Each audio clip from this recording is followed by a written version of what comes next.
거룩하고 자비로우신 하나님 아버지, 지난 밤중에도 저희에게 호흡을 허락하시고 다시 힘을 얻을 수 있는 안식을 주심에 감사를 드립니다. 주신 이 하루 말씀과 기도로 시작하오니 성령의 감동으로 갈급한 저희의 영혼을 채워주시고 주님의 말씀을 청종하는 모든 믿음의 권속들에게 깨달음을 더하여 주시옵소서. 말씀을 통해 주님 닮아가는 삶을 살아가길 원합니다. 지혜와 명철을 더하여 주시고 하나님으로 얻는 기쁨을 회복할 수 있는 은혜를 덧입혀 주시옵소서. 또한 주님의 나라와 그 의를 구하며 나아갈 때 저희의 필요와 쓸 것을 풍성히 채워주시고 오늘을 살아가는 힘과 지혜를 공급하여 주시옵소서. 추위 가운데 모든 육신 건강으로 지켜주시길 간절히 소원하오며 사랑이 많으신 예수 그리스도의 이름으로 기도드리옵나이다. 아멘. 함께 찬송가 218장 찬양하시겠습니다.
오늘 함께 보실 말씀은 누가복음 10장 25절부터 42절까지의 말씀입니다. 누가복음 10장 25절부터 42절까지의 말씀 제가 봉독해 드리겠습니다. 어떤 율법 교사가 일어나 예수를 시험하여 이르되 선생님, 내가 무엇을 하여야 영생을 얻으리이까? 예수께서 이르시되 율법에 무엇이라 기록되었으며 내가 어떻게 읽느냐? 대답하여 이르되 내 마음을 다하며 목숨을 다하며 힘을 다하며 뜻을 다하여 주 너의 하나님을 사랑하고 또한 내 이웃을 내 자신같이 사랑하라 하였나이다. 예수께서 이르시되 내 대답이 옳도다. 이를 행하라. 그러면 살리라 하시니 그 사람이 자기를 옳게 보이려고 예수께 여짜오되 그러면 내 이웃이 누구니이까?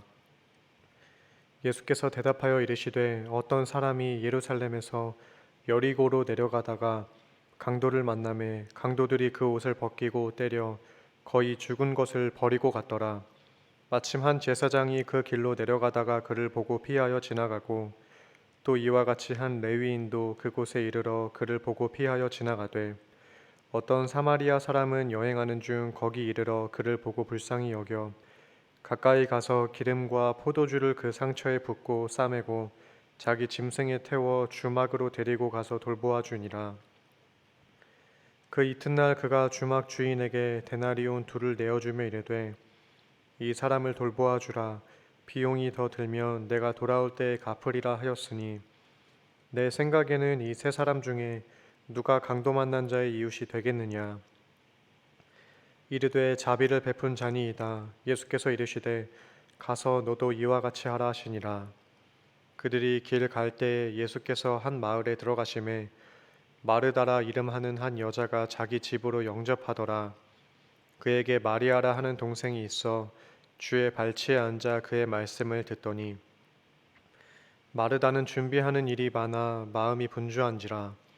예수께 나아가 이르되 주여 내 동생이 나 혼자 일하게 두는 것을 생각하지 아니하시나이까.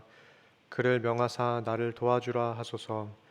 주께서 대답하여 이르시되 마르다야 마르다야 내가 많은 일로 염려하고 근심하나 몇 가지만 하든지 혹은 한 가지만이라도 족하니라. 마리아는 이 좋은 편을 택하였으니 빼앗기지 아니하리라 하시니라. 아멘. 오늘 본문을 시작하는 25절부터 보시면 어떤 율법 교사가 예수님께 다가왔습니다. 그런데 그는 주님을 시험하러 왔습니다. 여기서 시험한다는 단어는 일전에 예수께서 마귀에게 시험을 당하실 때 예수님이 마귀에게 주 너의 하나님을 시험하지 말라 경고하셨을 때 했던 단어와 같은 단어입니다.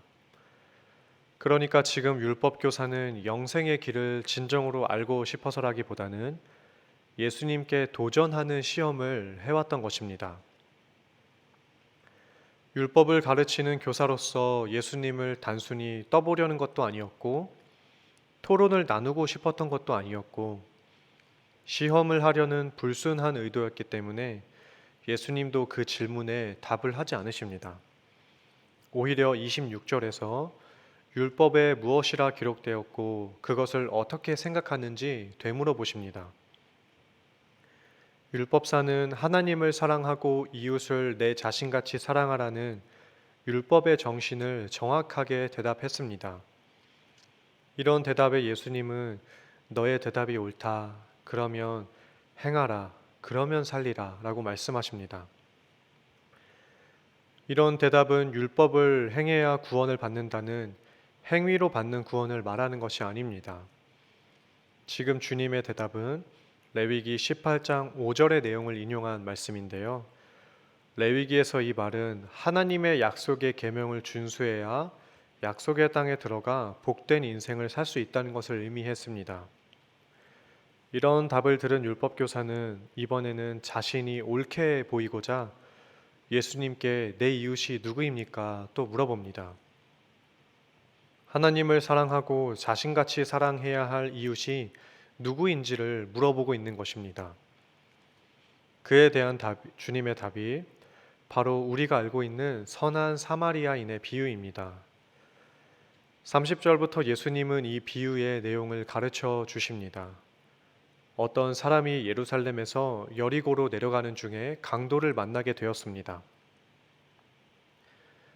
그런데 예루살렘에서 여리고로 가는 대략 27km 정도 되는 이 길은 험한 매우 위험한 위협적인 강도들이 기웃거리는 그런 위험한 동네였습니다. 지금 이 이야기는 비유이지만 예수님은 현실적으로 와 닿게끔 실제 지역의 현황을 배경으로 말씀하셨습니다. 그 사람을 마주한 강도들은 급기야 옷을 벗기고 때려서 거의 죽을 지경에 이르게 했습니다. 때마침 한 제사장이 그 길을 지나면서 죽어가는 이 사람을 보게 됩니다. 하지만 그는 피하면서 지나갑니다. 곧 이어서 레위인도 같은 길을 지나가게 되는데 제사장과 마찬가지로 그냥 그 사람을 피해서 지나가 버립니다. 그들은 제의적으로 불결하게 될까봐 마치 시체처럼 보이는 환자를 피해서 지나갔습니다. 유대인 중에 유대인이었던 제사장과 레위인은 누구보다도 하나님을 사랑하고 이웃을 사랑해야 하는 그런 율법에 대한 임무가 막중했습니다. 그러나 그들은 율법의 규례 때문에 율법의 정신은 어기면서 강도 만난 사람을 외면하고 말았습니다. 이때 세 번째 사람이 그 길을 지나갑니다.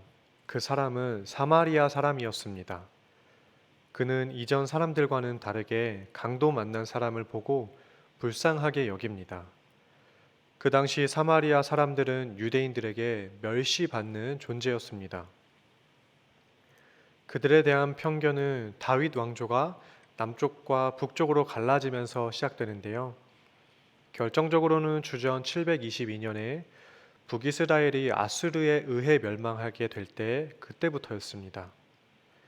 당시 아수르는 제국의 안정적인 통치를 위해서 민족 혼용 정책을 실시했습니다. 이스라엘을 떠난 사람들이 남은 자리에 많은 이방인들이 거주하게 되었고, 그렇게 그들은 남아있던 이스라엘 사람들과 살게 되었습니다. 때문에 그 지역에서 그들 간의 혼합은 자연스럽게 이루어졌습니다. 후에 바벨론 포로에서 돌아온 유대인들은 사마리아인들이 이스라엘의 순수한 혈통을 더럽혔다고 하면서 그들을 배척하고 말았습니다. 그래서 유대인들과 혈통적으로 뿌리는 같음에도 불구하고 유대인들에게 배척당하던 이들이 사마리아 사람들이었는데요. 그들을 향해 가지던 반감은 예수님 시대까지 계속되고 있었습니다. 그런데 유대 종교인들과는 다르게 사마리아 사람은 강도 만나 쓰러져 있는 사람을 외면하지 않았습니다. 가까이 가서 상처를 싸매고 주막으로 데려가 돌보아 주면서 주막 주인에게 비용까지 지불합니다. 뿐만 아니라 값이 더 들면 돌아올 때 갚아주기까지 한다고 하면서 강도 만난 사람을 잘 돌보아 주고 있어 달라고 부탁을 합니다. 이런 비유를 마치고 예수님은 율법사에게 이 세 사람 중에 누가 강도 만난 자의 이웃이 되겠느냐 물어보십니다. 율법교사는 자존심 때문에 차마 사마리아 사람이라고 직접적으로는 대답을 하지 않고 자비를 베푼 자입니다 라고 말합니다. 예수님은 그런 그에게 너도 이와 같이 하라 말씀하십니다. 그 율법사에게 이웃은 혈통상으로 유대인들을 의미하고 있었을 것입니다. 그렇기 때문에 율법사는 사마리아 사람 같은 이들은 자신의 이웃이 될 수 없다고 한정지어서 생각을 해왔습니다. 그러나 이웃의 기준은 혈통도 아니고 물리적으로 가까이 지내는 사람도 아닙니다. 하나님의 사랑의 범위가 이웃의 범위입니다. 이스라엘도 이방의 빛을 비추기 위해서 하나님께 선택을 받은 존재들입니다. 하나님 사랑과 이웃 사랑의 범위는 그래서 모든 열방을 가리킵니다. 그런 면에서 원수까지 사랑하셨던 하나님의 사랑을 생각해 본다면 우리의 이웃이 될 수 없는 사람은 없습니다. 또 한 가지 예수님께서 율법사에 누가 내 이웃입니까? 라는 질문을 너는 누구의 이웃이 되어주고 있느냐라고 바꾸셨던 점을 생각해 보면 세상의 사람들이 우리를 이웃으로 반기지 않더라도 우리는 그들에게 선한 이웃이 되어야 한다는 점을 묵상할 수 있습니다. 코로나 시대의 한국교회를 이웃이라 생각하지 않는 세상을 향해 우리가 어떤 태도를 가져야 할지 오늘 이 사마리아인의 이야기가 답을 주고 있는 것 같습니다. 38절부터 마르다와 마리아의 이야기가 이어집니다. 예수님이 마르다의 집으로 들어갔습니다. 그의 동생인 마리아는 주님의 발치에 앉아 말씀을 듣는데 마르다는 준비하는 일이 많았습니다. 결국 그녀는 예수님께 내 동생이 나 혼자 일하도록 내버려 두는데 나를 좀 도와달라고 말해 주시기를 요청합니다. 이에 주님은 마르다에게 너가 많은 일로 염려하고 근심을 하지만 마리아가 좋은 편을 택했다고 합니다. 여기서 좋은 편의 편은 유산이나 유업을 의미합니다. 마리아는 영원한 유업인 예수님의 말씀 듣는 일을 택했습니다. 사실 힘들게 일하고 있는 입장에서는 이기적으로 보입니다. 그러나 지금 본문은 그 억울함을 말하고 싶은 것이 아니라 어떤 일이 중요한 일인가 그것을 가르쳐 주고 있는 내용입니다. 하나님 나라를 위한 어떤 행동도 그분의 말씀을 듣는 일보다는 중요하지 않습니다. 주님의 복음을 통과하는 열심, 복음을 경청하는 봉사를 통해 하나님 나라가 세워지기 때문입니다. 이를 기억하면서 오늘을 살아가는 우리들의 교회 공동체를 위한 봉사와 이웃을 사랑하는 일들이 하나님의 말씀을 듣고 묵상하고 실천하는 데서 비롯되는 그러한 복음의 헌신이 될 수 있기를 간절히 소원합니다. 저와 우리들의 그런 섬김이 그렇게 하나님 나라를 세워가는 열심과 봉사가 될 수 있기를 간절히 소원합니다. 기도하겠습니다. 사랑과 은혜가 충만하신 하나님 아버지, 오늘 말씀을 통해 하나님의 뜻을 상고해 보게 하심에 감사를 드립니다. 언제나 주께서 주신 이 성경을 통해 내 뜻을 주님의 뜻에 합할 수 있도록 도와주시옵소서. 특별히 한국교회가 어려운 시국 중에 있는데 하나님을 사랑하고 이웃을 사랑하는 데 있어 우리의 이기적인 생각이 틈타지 못하도록 주님 도와주시고 예수 그리스도의 뒤를 따라 걷는 발걸음에 주님 힘을 공급하여 주셔서 우리의 삶을 통해 하나님의 영광이 드러나고 복음이 선포되는 그런 은혜가 있게 하여 주시옵소서. 오늘 하루도 주님께 의탁드리오며 우리 구주 예수 그리스도의 이름 받들어 기도드리옵나이다. 아멘. 하늘에 계신 우리 아버지여, 이름이 거룩히 여김을 받으시오며 나라가 임하시오며 뜻이 하늘에서 이루어진 것 같이 땅에서도 이루어지이다. 오늘 우리에게 일용할 양식을 주시옵고 우리가 우리에게 죄 지은 자를 사하여 준 것 같이 우리 죄를 사하여 주시옵고 우리를 시험에 들게 하지 마시옵고 다만 악에서 구하시옵소서. 나라와 권세와 영광이 아버지께 영원히 있사옵나이다. 아멘.